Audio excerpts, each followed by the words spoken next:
Mesdames et messieurs, bonsoir et bienvenue dans ce journal. Au sommaire. Les candidats admis à la phase écrite du brevet d'études du premier cycle BPC n'ont pas attendu l'affichage des résultats dans leurs établissements respectifs. Ils ont eu l'information à travers la nouvelle plateforme e-Résultats créée pour la circonstance. Une réforme qui vient mettre un terme aux attroupements des candidats et de certains parents lors des délibérations. Dégradation des voies au Bénin, un mal qui persiste malgré les efforts des gouvernants. Dans ce journal, vous suivrez le reportage de l'une des équipes de la rédaction qui est allée toucher du doigt l'état de dégradation avancée du tronçon Carrefour Satellite, Carrefour Haïtedi, dans la commune d'Abomey-Calavi. Et puis hors de nos frontières, en visite d'État de 2 jours en France, le président italien a rencontré son homologue français ce lundi. Au menu des discussions, les défis auxquels l'Union européenne doit faire face, comme la question de l'immigration.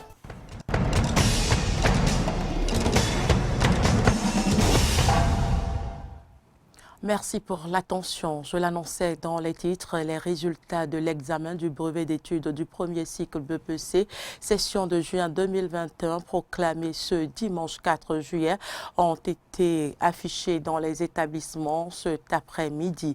Mais la veille déjà, les candidats ont été fixés sur leur sort grâce à la plateforme e-Résultats. C'était donc pour confirmer leurs résultats et connaître également le programme de la phase orale et sportive que quelques candidats étaient dans leur collège. Clémence Tonocoin, Jean-Baptiste Bocco pour le reportage. Quelques groupuscules d'élèves par endroits autour de téléphones portables consultant leurs résultats. C'est l'ambiance qui a prévalu ce lundi matin dans la cour de certains collèges. Les listes des candidats admissibles à l'examen du brevet d'études du premier cycle BEPC, session de juin 2021, n'ont été affichées dans les établissements que dans l'après-midi. L'euphorie qu'on remarquait autrefois à cette occasion était totalement absente. Et pour cause, les candidats ont pu avoir leurs résultats des heures plus tôt depuis leur domicile à travers la plateforme e-Résultats. Je suis venu à l'école pour voir mon résultat et voir ceux de mes camarades pour voir s'ils sont admis ou pas. Mais quand moi je regarde pour moi je suis admis. Mais j'ai constaté que la majorité de la salle a redoublé. J'ai regardé mon résultat sur mon téléphone parce que ce n'était pas encore affiché. Je me sens en joie et je suis encore fier. J'ai connu mon résultat depuis hier. J'ai connu mon résultat sur le net. Et je suis venu à l'école pour voir si mes amis aussi sont admis pour voir quand on va passer l'oral. J'ai eu le résultat le dimanche à 10 h sur le site Google. J'ai tapé mon nom et puis j'ai trouvé, ils ont écrit admissible en bas. Maintenant, je suis venue à l'école, je suis venue dans l'établissement aujourd'hui pour voir là où je vais faire l'oral et là où je vais faire le sport aussi. La réforme est très appréciée des candidats qui estiment que cela permet d'éviter non seulement les déplacements, mais aussi certaines dérives des candidats malheureux. Je pense que cela est une bonne chose parce que souvent, quand les élèves viennent regarder leurs résultats dans l'établissement et voient qu'ils ne sont pas admis, certains ont des idées banales, certains ont des idées pour te suicider, certains ont des trucs là. Donc moi je vois qu'à la maison maintenant, tu peux regarder sur le site toi-même, si tu seras confronté avec tes parents. Tu vas savoir si tu es admis ou pas. Mais si tu n'es pas admis, il y a les parents là pour t'encourager, pour te donner la force, le courage. C'était une bonne idée de partager les résultats comme ça pour qu'on puisse être sûr qu'on est admis. Mais bon, être en joie, oui, être en joie et un peu satisfait. Sinon, quand on ne partage pas sur les réseaux sociaux comme ça, on est triste, un peu triste. On n'a pas le courage même de manger. La phase orale et sportive de l'examen démarre ce mardi 6 juillet 2021. À tous les candidats qui ont pu tirer leur épingle du jeu, nous disons félicitations et courage aux candidats malheureux. Santé, la fistule obstétricale est la constitution d'une communication anormale entre le cesse de la femme et la vessie et entre la vessie et le rectum qui survient chez la femme au terme d'une grossesse compliquée. Quelles en sont les causes et conséquences? Suivez ici les réponses données par l'urologue Charles-Henri Rochard, l'urologue suisse. En fait, il s'agit de trous qui surviennent après des accouchements bloqués, où la tête de l'enfant est restée coincée dans le ventre de la maman, et le fait qu'elle soit coincée, ça comprime les tissus. Et puis les tissus comprimés, ils finissent par mourir. Et quand ils meurent, ça laisse des trous, ça laisse des béances qui sont entre la vessie et le vagin, et parfois également entre le vagin et le rectum. La conséquence, d'abord, c'est que ces femmes, elles ont perdu l'enfant, puisque l'accouchement a duré trop longtemps, l'enfant n'a pas pu survivre dans la grande majorité des cas. Ensuite, elles se retrouvent avec des lésions, des déchirures effroyables qui entraînent des douleurs, des infections et surtout une fuite d'urine ou de sel constamment. Donc ces femmes se retrouvent avec un problème à la fois physique et moral et mental et psychologique. Elles sont mises au banc de la société, sont rejetées, sont maudites parfois. Donc j'ai réalisé que cette cause nécessitait la mise en place de moyens et depuis plus de 25 ans, nous avons développé un programme. Et ce programme maintenant, il est autonome à Tanguieta, également il s'étend sur Parakou. On essaye de le développer dans le sud et le but c'est évidemment de diminuer le nombre de cas de fistule par l'accès facile à la césarienne, l'éducation des femmes. Le but aussi, c'est que celles qui sont atteintes, elles puissent être traitées sans barrière financière. C'est un des volets de notre programme, c'est que les femmes ne payent pas. Et surtout, c'est de pouvoir former nos collègues à cette chirurgie. Quand je dis nous, c'est aussi bien les formateurs nationaux que sous-régionaux qui sont excellents. Le but étant de constituer Principale voie de contournement à la hauteur du carrefour Aïtchedji pour rejoindre la route inter-État. Le tronçon carrefour satellite carrefour Aïtchedji est dans un état de dégradation très avancé, difficile de circuler, surtout en cette saison pluvieuse. Un véritable calvaire que dénoncent les usagers de cette voie. Samson Oké, Romaric Devochi pour le reportage. La voie carrefour satellite Carrefour Aïtchedji, dans la commune d'Abomey-Calavi, est complètement dégradée. Une situation qui devient de plus en plus compliquée pendant la saison pluvieuse et crée par conséquent d'énormes dégâts aux usagers. Comme d'habitude, pendant la saison des pluies, c'est tout un cauchemar pour les usagers de cette voie. C'est une voie qui est complètement dégradée. Il suffit de passer une fois seulement et on est fatigué, complètement fatigué. La voie, on parle un peu, c'est pas du tout bonne. S'il y a plu, il y a des gens qui tombent dans l'eau, il y a des choses qui renversent dans l'eau. Mais partout ça, il y a gens comme il y a inondation ici. Il n'y a pas de tout bon. C'est qu'il y a des bouts aussi, les véhicules rentrent dedans, ça ne sort pas. Mais les piétons aussi, c'est difficile de se passer pour le truc là. Pour les usagers, seul le gouvernement peut les sauver de ce calvaire. Ça ne va pas. Si l'État pouvait penser à cette zone et améliorer la voie pour les usagers, ça serait un peu bon. Sinon, sincèrement, ça ne va pas. Si l'État peut se rappeler de nous, usagers de cette voie, en orientant ces projets d'alphatage vers ici, ce serait les bienvenus. Selon les informations reçues auprès du chef quartier, ce tronçon est bien pris en compte par la prochaine phase du projet asphaltage. Mais en attendant, les riverains, aussi bien que les usagers, sont contraints à continuer de vivre ce calvaire. En ce mois de juillet, l'orange, l'un des fruits les plus prisés au Bénin, se produit en quantité, mais s'écoule à vil prix pour cause de manque d'usines de transformation. Les femmes du marché de Koulékamen, rencontrées par notre équipe de reportage, appellent le gouvernement à une redynamisation du secteur. Reportage. Koulékamen, l'une des grandes communes productrices d'oranges au Bénin. Nous sommes au mois de juillet et la saison bat son plein. entre producteurs et consommateurs se trouvent au grand marché de cette commune des braves dames, maillon important dans la chaîne de distribution de ces agrumes. On achète les pieds d'orange ou bien le crédit vient, on dit le prix de l'orange et combien de sacs qui est dans leur crédit. Et on achète ça. Ou bien ils versent ça par terre, on mesure ça avec les sacs. On achète ça chez les producteurs pour envoyer ça à Cotonou et Lomé.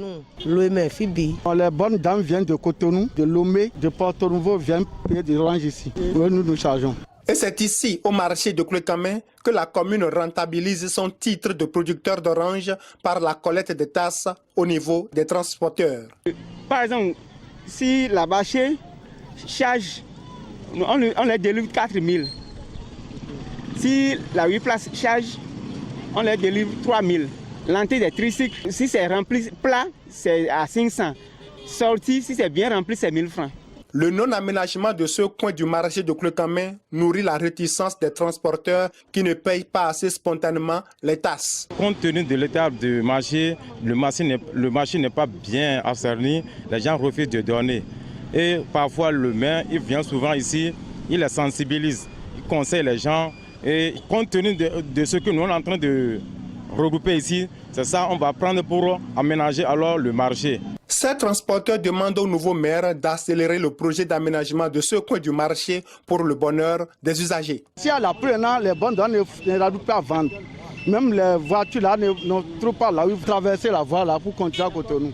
Il y a des lots un peu partout dans le marché. Donc nous appelons les autorités à venir pour améliorer le marché, pour que les conditions de vie de nos populations soient un peu agréables. Vu l'accroissement de la production, selon cette commerçante d'orange à Clécamin, elle sollicite l'implantation d'une usine de production de jus d'orange pour mieux valoriser la filière. Actuellement, la quantité des oranges nous dépasse. Nous demandons aux autorités de nous amener une usine de jus d'orange pour résorber la production qui devient de plus en plus moins chère. Aider les producteurs d'oranges à mieux jouir des fruits de leur labeur, c'est l'un des défis à relever par les nouveaux élus communaux de Clécamin. Actualité en dehors du Bénin, en Afrique du Sud, l'ex-président Jacob Zuma obtient un sursis et repousse son incarcération. Il avait jusqu'à hier dimanche pour se rendre aux autorités. Il avait été condamné à 15 mois de prison ferme dans une affaire de corruption généralisée au cours de son mandat. Une foule composée de supporters et ses avocats, soutien public et ruse juridique, voilà peut-être ce qui protège encore Jacob Zuma. Depuis sa résidence de Nkandla, rénovée sous son mandat à coups d'argent public, l'ancien chef d'État a affirmé qu'il ne se constituerait pas prisonnier. M'envoyer en prison au plus fort d'une pandémie, à mon âge, revient à me condamner à mort. Je n'ai pas besoin d'aller en prison aujourd'hui parce que nous sommes en train de nous engager avec la Cour constitutionnelle. Mis en cause par une quarantaine de témoignages, Jacob Zuma a été condamné pour avoir refusé de s'expliquer dans le cadre d'enquêtes pour corruption d'État. Ce vendredi, les avocats de l'ex-président sud-africain invoquaient déjà une santé instable et des juges ayant outrepassé leurs droits pour demander l'annulation du verdict. Et même si la Cour constitutionnelle doit examiner ce recours le 12 juillet prochain, techniquement, l'ex-chef d'État devait tout de même se rendre aux autorités. Nous considérons que ce jugement est d'une grande importance pour notre démocratie constitutionnelle. Il défend l'état de droit dans notre pays. Il confirme la primauté de notre Constitution. Il réaffirme le principe que nous sommes tous égaux devant la loi. Loyaliste, Zoulou, ex-membre de l'ANC ou encore son fils, rassemblés devant sa villa depuis l'annonce du verdict, Les supporters de l'ancien chef d'État lui manifestent tout leur soutien. Nous savons que ce n'est pas un programme sud-africain. C'est un plan occidental et nous ne le permettrons pas. Donc comme je le dis et comme je le maintiens en tant qu'Edouard Zuma, ils devront d'abord me tuer avant d'arrêter mon père. Face à cette foule de supporters qui en appellent à l'insurrection, l'ANC a envoyé une délégation dans la province pour appeler à un retour au calme. La présence policière a également été renforcée, des forces de l'ordre qui auront bien du mal à mettre la main sur celui qui a dirigé le pays de 2009 à 2018. Le président italien en visite d'État de 2 jours a rencontré son homologue français ce lundi. Les deux chefs d'État ont abordé différents dossiers, notamment les défis auxquels l'Union européenne doit faire face, comme la question de l'immigration. Occasion pour les deux hommes d'État de sceller la réconciliation franco-italienne après des années de brouille. Les précisions, c'est avec nos confrères de RT France. Amici come prima, l'amitié d'abord, un petit mot qu'avait glissé le président italien à Emmanuel Macron lors d'une visite en Italie fin 2019, après une longue période de troubles entre Paris et Rome. Malgré ces tensions, Sergio Mattarella est toujours resté l'interlocuteur privilégié du dirigeant français, considéré à l'Élysée comme le garant d'une relation bilatérale mise à rude épreuve.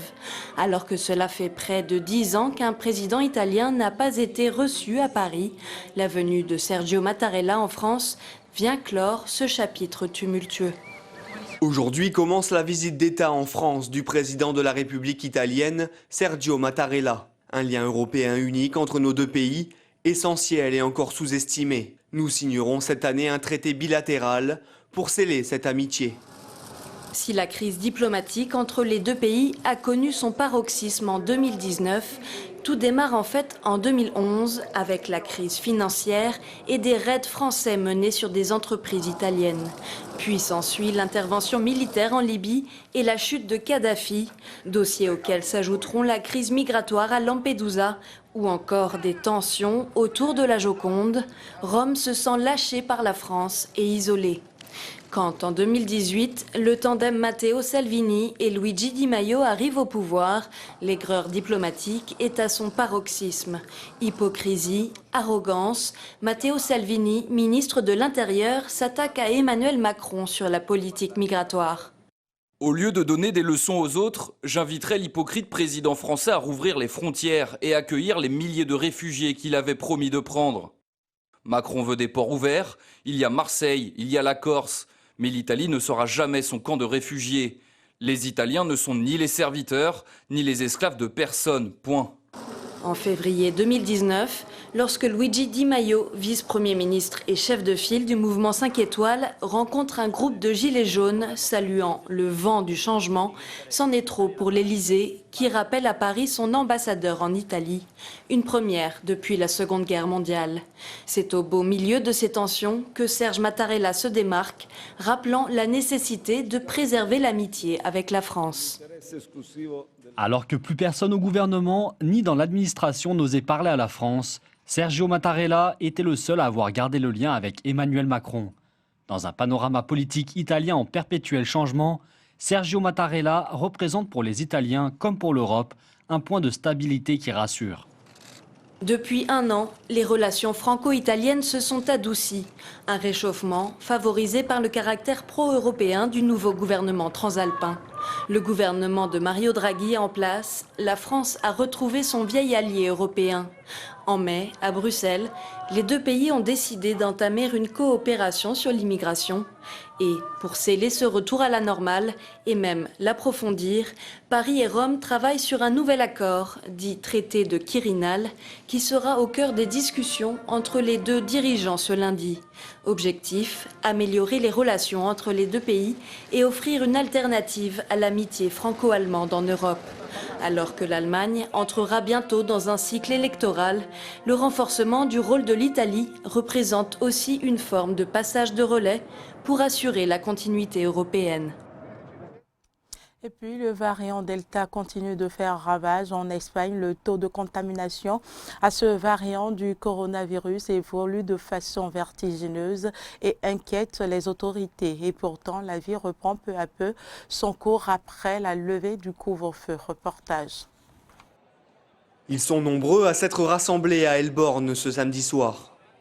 Depuis la fin du couvre-feu le 9 mai dernier et l'assouplissement des restrictions, ce quartier tendance de Barcelone accueille chaque soir des centaines de personnes venues boire un verre ou faire la fête. Comme dans ce quartier, c'est toute la capitale catalane qui revit depuis plusieurs semaines.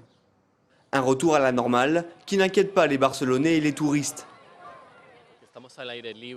Nous sommes tous à l'extérieur, nous nous tenons plus ou moins éloignés physiquement les uns des autres. Ce n'est pas comme si les gens se mélangeaient beaucoup entre les groupes. Je pense que d'une certaine manière, nous sommes relativement en sécurité, mais je ne suis pas un expert. Nous restons calmes, nous prenons les précautions nécessaires. Nous essayons de rester dans le groupe avec lequel nous sommes arrivés. On ne parle pas aux autres. Ce sera tout pour cette édition. Merci de nous avoir suivis. À demain.